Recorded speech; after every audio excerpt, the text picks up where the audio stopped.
2019-20 के लिए पिछले रोटरी इंटरनेशनल के अध्यक्ष मार्क मेलोनी द्वारा दी गई थीम थी रोटरी दुनिया को जोड़ती है और गुरु नानक देव जी रोटरी को जोड़ते हैं।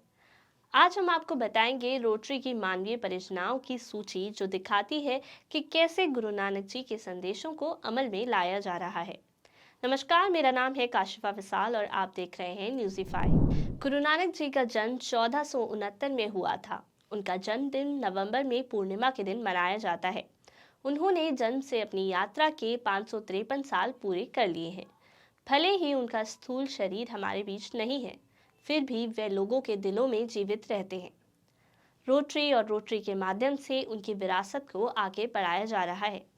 23 फरवरी 1905 को जन्मी रोटरी अब 117 साल की हो गई है। 36,995 क्लबों के साथ 220 देशों में फैले 11,92,376 रोटरियन गुरु नानक की प्रतिबिंबित महिमा में जी रहे हैं। गुरु नानक मानवता के हैं तो रोटरी धर्म, नस्ल, जाति, लिंग, जन्म, स्थान या भाषा के आधार पर बिना किसी भेद के सीमाओं के पार मानवता की सेवा करता है। चाहे पोलियो उन्मूलन हो, जीवन का उपहार हो या चिकित्सा मिशन, रोटरियन गुरु नानक की भावना में सेवा करते हैं। रोटरी का 4वां परीक्षण भी उन्हीं की छाप है। पहला परीक्षण, क्या ये सच है? सब कुछ इस परीक्षा पर ही टिका है। गुरु नानक का मानना था कि मनुष्य को सच बोलना चाहिए। वे सच में विश्वास करते थे। सत्य से व्युत्पन्न सच एक हिंदी और पंजाबी दोनों में अभिव्यक्ति है। सत्य सर्वोच्च गुण है, ये कभी बूढ़ा नहीं होता। सत्य अग्नि के समान है। शुद्ध वह है जो सत्य को गले लगाता है। सच्चाई आपके दिल में होनी चाहिए। जब कोई दिल से बोलता है तो सच बोलता है।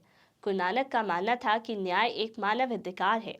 उन्होंने पूछा, क्या न्याय संभव है अगर लोग सच नहीं बोलना चुनते हैं? तो न्याय और सत्य की शादी हो चुकी है या फिर वे जुड़वा हैं, अविभाज्य हैं। एक अदालत में गवाह के रूप में उपस्थित होता है, पवित्र पुस्तक पर हाथ रखता है और कहता है, मैं सच बोलूंगा, सत्य के सिवा कुछ भी नहीं। रोटरियन भी उसी में विश्वास करते हैं। ये गुरु नानक के संदेश को रोटरी के 4 तरफा परीक्षण के एक सहदायक में बुनता है। गुरु नानक सच्चा सौदा के लिए जाने जाते हैं। एक बार उनके पिता कालू मेहता ने गुरु नानक को दूर के स्थान पर व्यापारिक गतिविधि के लिए 20 रुपए दिए। रास्ते में वे कुछ पवित्र पुरुषों के एक समूह से मिले। उन्होंने सभी मौसमों में बिना कपड़ों व भोजन के रहने का संकल्प लिया था। गुरु नानक जानना चाहते थे कि ऐसा क्यों है। उन्होंने कहा, हम केवल वही स्वीकार करेंगे जो हमारे लिए है। वे दूसरों को उनके हिस्से से वंचित नहीं करना चाहते थे। गुरु नानक ने सारा पैसा उनके कपड़ों और भोजन पर खर्च करने का फैसला किया।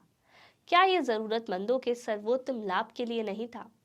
यह था सच्चा सौदा। लंगर गुरुद्वारों का अभिन्न अंग है। अन्नपूर्णा लंगर का ही विस्तार है। गुरु नानक के एक साथी हुआ करते थे, मर्दाना। यात्रा के दौरान वे गुरु नानक के साथ जाया करते थे। साथ में एक बार वे भाई लालो से मिलने गए, जिन्होंने उनके साथ सादा भोजन किया। गुरु नानक ने इसका आनंद लिया। वहीं दूसरी ओर मलिक भागो ने एक भव्य दावत दी। गुरु नानक अनिच्छुक थे। भागो ने पूछा, ऐसा क्यों? तो उन्होंने लालो और भागो दोनों को एक एक रोटी लाने के लिए कहा। उन्होंने एक हाथ में लालो की रोटी पकड़ रखी थी और दूसरे में भागो की। गुरु नानक ने दोनों को निचोड़ लिया। एक से दूध बह रहा था तो दूसरे से खून। लालो की रोटी सच्चे तरीकों से कमाई गई थी, वहीं भागो की जुल्म करके। गुरु नानक ने आग्रह किया, किरत करो, अपना जीवन ईमानदारी से बनाओ, बिना किसी शोषण के। रोटरियन भी विभिन्न व्यवसायों और व्यवसायों से संबंधित है। रोटरियन रोटरी संस्कृति और अनुशासन से बंधे हैं। वे उच्चतम नैतिक मानकों को बनाए रखने का प्रयास करते हैं और वे अपने ईमानदार श्रम के फल को साझा करते हैं। रोटरियन रविशंकर ने 100 करोड़ रुपए के बराबर 14.7 मिलियन का दान दिया था। रोटरियन रविशंकर ने 100 करोड़ रुपए के बराबर 14.7 मिलियन डॉलर का दान दिया था। ये गुरु नानक के वंद चाकों के दर्शन की भावनाओं में से एक है कि दूसरों के साथ साझा करो।